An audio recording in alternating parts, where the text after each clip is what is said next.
नहमदुहु व नुसल्ली अला रसूलिहिल करीम व अऊज़ु बिल्लाहि मिनश शैतानिर रजीम। बिस्मिल्लाहिर रहमानिर रहीम। वला तसुब्बुल्लज़ीना यदऊना मिन दूनिल्लाहि फयसुब्बुल्लाह अदुव्वन बिगैरि इल्म।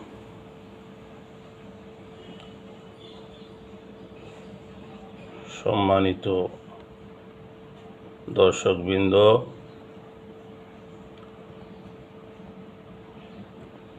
আজকে যে বিষয়টা নিয়ে কথা বলতে চাই এটা হচ্ছে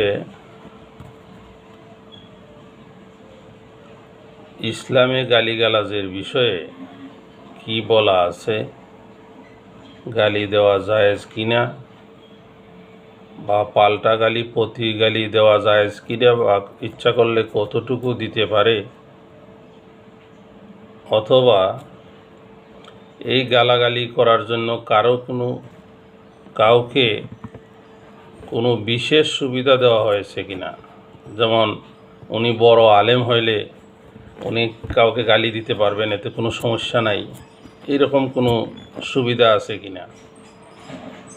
এই কথাটা কেন বললাম, ইদানিং দেখবেন ফেসবুকে অনেক ধরনের ফতোয়া দেখা যায়। কখন দেখা যায়? যখন দেখা যায় একজন আলেম আরেকজনকে গালি দেন বা আরেকজন আলেমকে গালি দেন, প্রতি উত্তরে যখন ওই পক্ষ গালি দেয় তখন ওনারা একটা মাসলা দাঁড় করায়। মাসলাটা কি?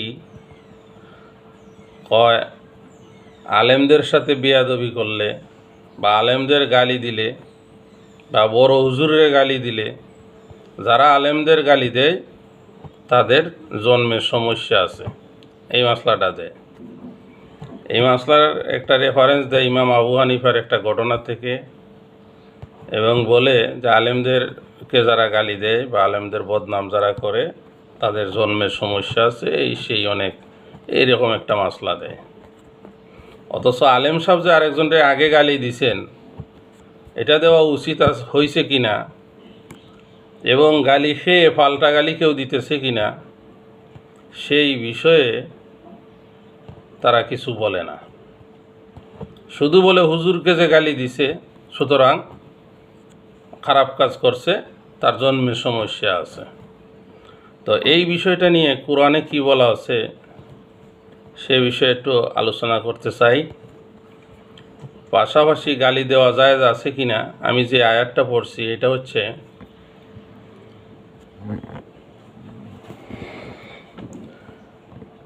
এটা হচ্ছে সূরা আনামের 108 নম্বর আয়াত।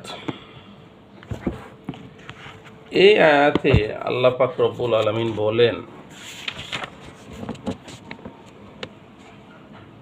যে ওয়ালা তাসুব্বুল্লাযীনা ইয়াদউনা মিন দুনিল্লাহি ফায়াসুব্বুল্লাহা আদুওয়ান বিগাইরি ইলম। ওয়ালা তাসুব্বুল্লাযীনা ইয়াদউনা মিন দুনিল্লাহি, যারা আল্লাহ ছাড়া অন্য কেউরে উপাসনা করে তাদেরকে তোমরা গালি দিও না। গালি দিলে কি হবে? ফায়াসুব্বুল্লাহা আদুওয়ান বিগাইরি ইলম, তারাও শত্রুতা বশত না জেনে আল্লাহ পাককে পাল্টা গালি দিয়ে দিতে পারে। তো এইটা দিয়ে এইটাই বোঝানো হয়েছে যে আপনি যদি তাদেরকে গালি দেন বা তাদের প্রতিমাকে গালি দেন, তো তারাও পাল্টা গালি দিয়ে দিতে পারে। এতে না জেনে না বুঝে বা শত্রুতা বশত আল্লাহ পাককে গালি যদি দেয়, তাহলে দায়ী কিন্তু আপনি হবেন, কারণ প্রথম গালিটা আপনি দিয়েছেন। ঘটনাটা ঘটেছিল, এক সাহাবী সম্ভবত কাফেরদের বিষয়ে কোনো একটা কটু কথা বলছেন, বলার পরে কাফের নেতারা রাসূলুল্লাহ সাল্লাল্লাহু আলাইহি সাল্লামের দরবারে এসেছেন এসে ওনারা একটা আলটিমেটাম দিল যে আপনি যদি আমাদের প্রতিমাকে গালিগালাজ দেওয়া বন্ধ না করেন তাহলে আমরাও আপনার আল্লাহকে গালি দিব। এই কথার প্রেক্ষিতে এই আয়াতটা নাজিল হয়েছে। অর্থাৎ ইসলামের বিধান মতে আপনি কোনো মুমিন মুসলমানরা গালি দিবেন দূরের কথা, কাফেরদেরকেও বা তাদের প্রতিমাদেরকেও ব্যঙ্গ বিদ্রুপ করে বা গালিগালাজ করা ঠিক না।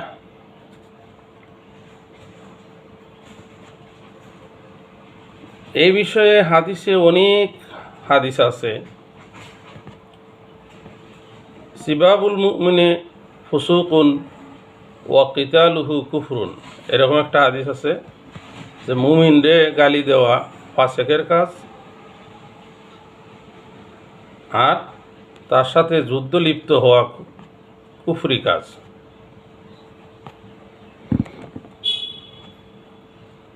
আরেক হাদিসে আছে আল্লাহ রসুল সাল্লাল্লাহু আলাইহি সাল্লাম বললেন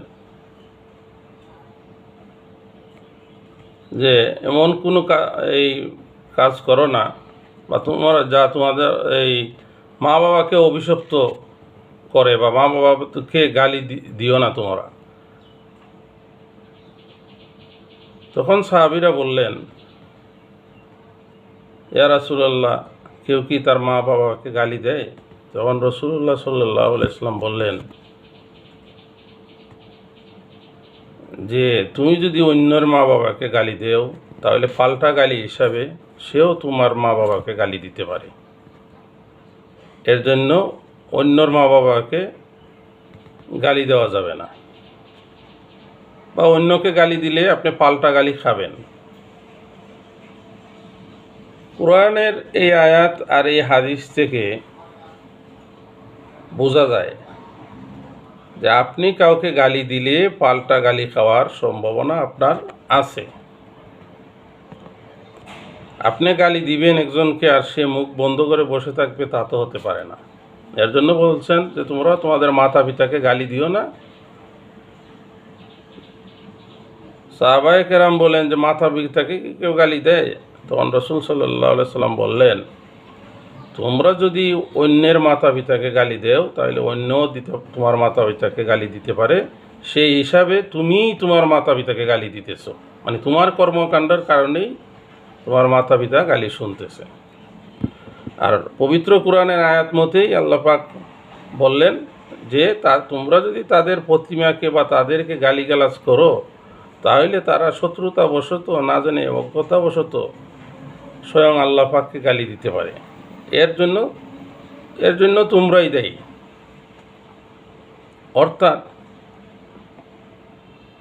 গালি দিলে পাল্টা গালি খেতে হবে এবং এর জন্য যে গালি দিবে সেই দায়ী। ফিকহের কিতাবগুলা খুঁজে দেখলে দেখা যায় যে সব ইমামরাই বলছেন যারা গালিগালাজ করে, যারা খারাপ ভাষায় অশ্লীল ভাষায় গালিগালাজ করে, এরা হইল ফাসিক, এদের স্থান হচ্ছে জাহান্নাম।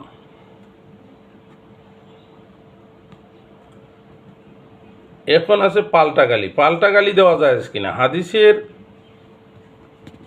অনেক জায়গায় আছে পাল্টা গালি দেওয়াও জায়েজ নাই। কেন আছে? এটা একটা কারণ হচ্ছে পবিত্র কোরআনের সূরা আন-নাহলের 126 নম্বর আয়াত। এটা হচ্ছে নাজিলের কারণ হচ্ছে উহুদের যুদ্ধে কাফেররা রাসূল সাল্লাল্লাহু আলাইহি সাল্লামের আপন চাচা হযরত হামজা রাদিয়াল্লাহু আনহুকে শহীদ করে ওনার লাশকে নাক কান কেটে, ওনার কলিজা কেটে, বটিরে এই লাশে বিকৃত করেছে, দেহকে বিভিন্ন অঙ্গ প্রত্যঙ্গ কেটে লাশে বিকৃত করেছে এবং আরও অন্যান্য সাহাবীদের কয়েকজনের লাশও তারা বিকৃত করেছে। বিশেষ করে হামজা রাদিয়াল্লাহু আনহুর লাশকে যে বিকৃত করছে এটা দেখে রাসূল সাল্লাল্লাহু আলাইহি সাল্লাম সহ্য করতে পারেন নাই। উনি একটা আল্লাহর নামে একটা কসম খাইলেন এবং কসম খেয়ে বললেন যে আমিও আল্লাহর কসম, আমি কাফেরদের 70টা লাশকে বিকৃত করব।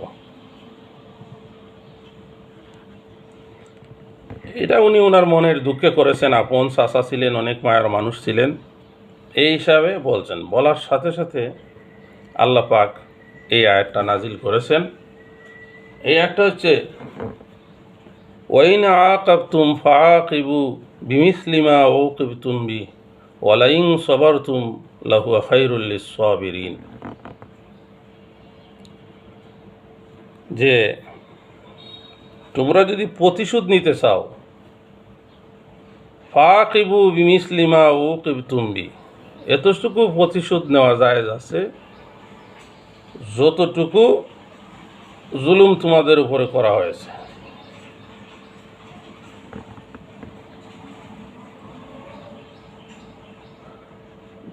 অর্থাৎ যতটুকু জুলুম করা হয়েছে ঠিক ততটুকু নেওয়া যাবে, এর বেশি নেওয়া যাবে না।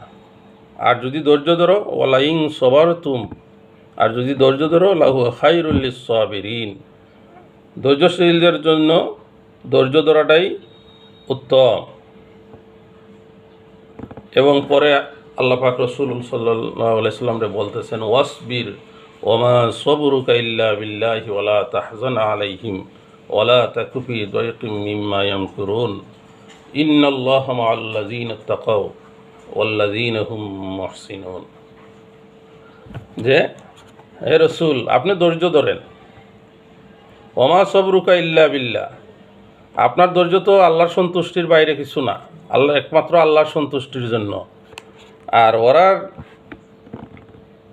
যে কুটচাল, ওদের যে খারাপ যে কাজগুলা বা ওদের যে কুবুদ্ধি বা ওরা যা করতে চায়,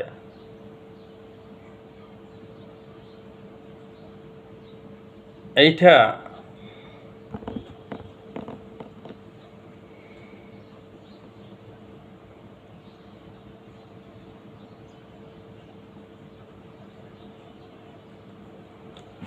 যে ওদের যে খারাপ চক্রান্ত, সেটার কারণে ওরা যে আপনার ক্ষতি করতে চায় বা ওরা যে লাশে বিকৃত করছে বা ওরা যে চক্রান্তগুলো করতেছে বা যুদ্ধ করতেছে, যা কষ্ট আপনাকে দিতেছে, ওলা তাহজানা আলাইহিম, এইটার উপরে আপনি কোনো টেনশন করেন না। ইন্নাল্লাহা মাআল্লাযীনা তাকাও ওয়াল্লাযীনা হুম মুহসিনুন। আল্লাহ পাক রব্বুল আলামিন যারা পরহেজগার তাদের সাথে আছেন, বিশেষ করে আপনার সাথে আল্লাহ পাক আছেন। সুতরাং ওদের যে চক্রান্ত, ওদের খারাপ কাজ, এর জন্য টেনশন করেন না, আপনি ধৈর্য ধরেন। ধৈর্য ধরাই, আপনার ধৈর্য ধরা একমাত্র আল্লাহর সন্তুষ্টির জন্য। এর আগে বলছেন যে যদি বদলা নিতে চান, অতটুকু বদলা নিতে পারেন যতটুকু করা হয়েছে, কিন্তু পরে আবার বলছেন ধৈর্য ধরেন। এরপরে রাসূল সাল্লাল্লাহু আলাইহি সাল্লাম যেহেতু আল্লাহর নামে কসম খেয়েছিলেন, উনি কাফারা দিয়েছেন এবং উনি আর এগুলো তো করেনই নেই। সাহাবীদেরকে বলছেন যে তোমরা প্রতিশোধ পরায়ণ হয় না, মানে পাল্টা গালি দেওয়া। এরপরে অনেক হাদিস আছে যে পাল্টা গালি দেওয়া জায়েজ নাই।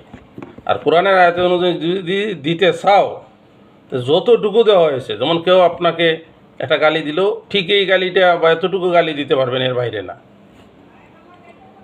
কেউ হানকির ফুয়া বলছে বা খানকির ফুয়া বলছে বা যে খারাপ ভাষায় বলছে না কেন, আপনিও যদি বলতে চান একান্ত এতটুকু বলতে পারবেন, এর বেশি না।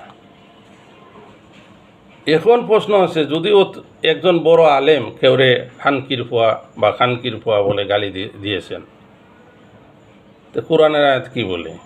এটা তো আল্লাহ পাক নিজেই বলতেছেন যে এতটুকু নেওয়া যাবে। আর একটা বলছেন প্রতিমাদের গালি দিও না, তারা দিয়ে দিতে পারে, মানে এটা সম্ভাবনা আছে আপনি কাউরে গালি দিলে পাল্টা গালি দিবে, কারণ মুখ তো আপনার একা না, সে দিতে পারে। রাসূল সাল্লাল্লাহু আলাইহি সাল্লাম বলেছেন যে নিজের মা বাপরে গালি দিও না। সাহাবায়ে কেরাম যখন বললেন মা বাপরে তো আমরা গালি দিই না, মা বাপরে কি কে দেয়? উনি বললেন যে অন্যরে গালি দিলে, অন্যর মা বাপরে গালি দিলে সে আপনার মা বাপরে গালি দিতে পারে। তো বড় হুজুর যদি গালি দেন, উনারে যে পাল্টা গালি কেউ দিবে না তা কিন্তু না। কিন্তু আমরা কি দেখি, বড় হুজুর যখন গালি দেন কাউরে, এই বিষয়ে কারো কোনো বক্তব্য নাই। উনি ভালো গালি দিলেন বা খারাপ গালি দিলেন এই নিয়ে কেউ কোনো কিছু বলতেছে না। এমনকি হয়তো রাগের বশবর্তী হইয়া বা নিজেকে কন্ট্রোল না করতে পেরে উনি একটা গালি দিয়েছেন, এমনকি পরবর্তীতে যে এত সমালোচনা হচ্ছে, উনি কিন্তু আর বলতেছেন না যে আমার এইভাবে গালিটা দেওয়া উচিত হয় নাই। ওনারও কিন্তু আরও সমসাময়িক, উনি যে পরিমাণের আলেম, এরকম আলেম বাংলাদেশে অভাব নাই, অন্যরাও কিন্তু বলতেছেন না যে আপনার হুজুর আসলে এই গালিটা দেওয়া উচিত হয় নাই। ছোটরা না বলো, বড়রা তো অনেক আছেন, ওনারা কিন্তু বলতেছেন না যে হুজুরের এই গালিটা দেওয়া উচিত হয় নাই, বা উনারে কানে কানে যে বলতেছেন না যে উচিত হয় নাই। আপনি এক কাজ করেন, আপনি বলেন যে আসলে আমি নিজেকে কন্ট্রোল না করতে পারে এই গালিটা দিয়েছি, আমার এই গালিটা দেওয়া উচিত হয় নাই। এখন মাসলা দেয় কি, পাল্টা গালি যখন খায় তখন মাসলা দেয় হুজুরারে যারা গালি দেয় বা হুজুরদের যারা গালি গালাজ করে বা মন্দ বলে, তাদের জন্মের ঠিক নেই, তাদের জন্মে বেজাল আছে। তো এখন এইরকম কোনো হাদিস বা এইরকম কোনো কোরআনে আছে যে হুজুরদেরকে গালি দিলে শুধুমাত্র যে শুধুমাত্র মানে এটা বলতে চাচ্ছি যে আলাদা কোনো স্পেশাল কোনো আইন আছে যে হুজুররা অন্যরে গালি দিতে পারবো, বা বড় হুজুর হইলে অন্যরে গালি দিতে পারবো, কিন্তু অন্যরা বড় হুজুরে গালি দিতে পারবো না, এরকম কোনো স্পেশাল বিধান কোরআন হাদিসের কোথাও আছে? আপনি কোথাও খুঁজে পাবেন না, কোথাও আপনি খুঁজে পাবেন না যে ওনার জন্য স্পেশাল বা অমুক বন্দার জন্য তমুক বন্দার জন্য আল্লাহ কোনো স্পেশাল বিধান করছেন। এই হুজুর হোক, আলেম হোক, যেই হোক, যত বড় পীর সাহেব হোক, সবার জন্য একই বিধান, ইসলামের বিধান একই। তো আপনি গালি দিবেন, পাল্টা গালি খাইবেন না, এই ধারণা পোষণ করা, এই ধারণা মনের মধ্যে রাখা ঠিক না। আজকে চিন্তা করতে হবে কেন মানুষ আজকে হুজুরদের গালি দেয়। এই কয় বছর আগেও যাদেরকে গালি দিবে দূরের কথা, যাদের দিকে চোখ তুলে তাকাবার সাহস মানুষ পায় নাই, এই মানুষগুলো আজকে গালি দিচ্ছে। কেন গালি দিচ্ছে, কাদের জন্য দিচ্ছে, একটু বিশ্লেষণ করে দেখেন। কয়েকজন হুজুরের কারণে, মাত্র কয়েকজন লুবি হুজুরদের কারণে, তাদের কর্মকাণ্ডের কারণে, তাদের কিছু খারাপ ভাষার কারণে, পাল্টা গালি হিসাবে পাল্টা ভাষা ব্যবহার করে আজকে ভালো ভালো হুজুরদেরও মানুষ নানান ধরনের কটু কথা বলছে। এর একমাত্র দায়ীকে অবশ্যই তারা, যারা এগুলো করে বেড়াচ্ছে, যারা হিংসা বিদ্বেষ ছড়াই বেড়াচ্ছে, কারণ যারা মুসলমানের মধ্যে ডিভাইড করতেছে, এর খারাপ তারে খারাপ বলতেছে, আর তারা নিজেরা শুধু ভালো এগুলো বলতেছে। এদের কারণেই মানুষ এখন ডাইরেক্ট গণহারে গালিগালাজ করতেছে। মানুষ তো বুঝে, এখন তো আর মানুষ তো ব্যাকল না, এখন আধুনিক যুগ, ডিজিটাল যুগ। আপনি কিছু বলবেন সাথে সাথে চলে আসবে, পাল্টা কি আছে সাথে সাথে চলে আসবে। তো গালি, হুজুরে গালি দিলেই সে তার জন্মে ঠিক নাই, সে হারামজাদা হয়ে যাবে। আর হুজুরে গালি দিবেন এটা খুব ভালো হয়ে যাবে, ওনার ইমানও ঠিক থাকবে, আমলও ঠিক থাকবে। উনি যত ওরা গালি দেন না কেন, হানকির ফুলা বলেন, যাই বলেন না কেন, খানকির ফুলা বলেন, যাই বলেন না কেন, ওনার ইমানের কোনো ক্ষতি হবে না, ওনার কোনো গুনাহ হবে না, হুজুরের ফিরাগির কোনো ক্ষতি নাই। এই বিধান আল্লাহর কালাম হাদিসে কোথাও নাই। অনেকে বলতে পারে যে এগুলো কই থেকে বলতেছি না, বলতেছি যে পবিত্র কোরআন থেকে, মারিফুল কোরআন থেকে বলতেছি। পরে আবার কইব যে নামি না, আবার তাফিমুল কোরআন বা কোনটা থেকে বলতেছি। যে এই যে বলতেছি, মূল তাফসিরে মারিফুল কোরআন, মূল হয়েছে হজরত মৌলানা মুফতি মোহাম্মদ শফি রহমতুল্লাহ আলাই, অনুবাদ ও সম্পাদনা মৌলানা মহিউদ্দিন খান, পবিত্র কুরআনুল কারীম। হ্যাঁ, মহিউদ্দিন খান সাহেব রহমতুল্লাহ আলাইয়ের অনুদিত মুফতি শফি সাহেবের তাফসিরে মারিফুল কোরআন থেকে এই কথাগুলো বললাম, যে রেফারেন্সগুলো দিলাম, হাদিসের যে রেফারেন্সগুলো দিলাম, বুখারি থেকে দিলাম, মুসলিম থেকে দিলাম। তারপরও কারো যদি সন্দেহ থাকে বললে আমি নাম্বার সহ উল্লেখ করে দিয়ে দিতে পারবো ইনশাল্লাহ। এখানে কোনো বেজাল কোনো কিছু নাই। আল্লাহ পাক সবাইকে বোঝার তৌফিক দান করেন, আমিন।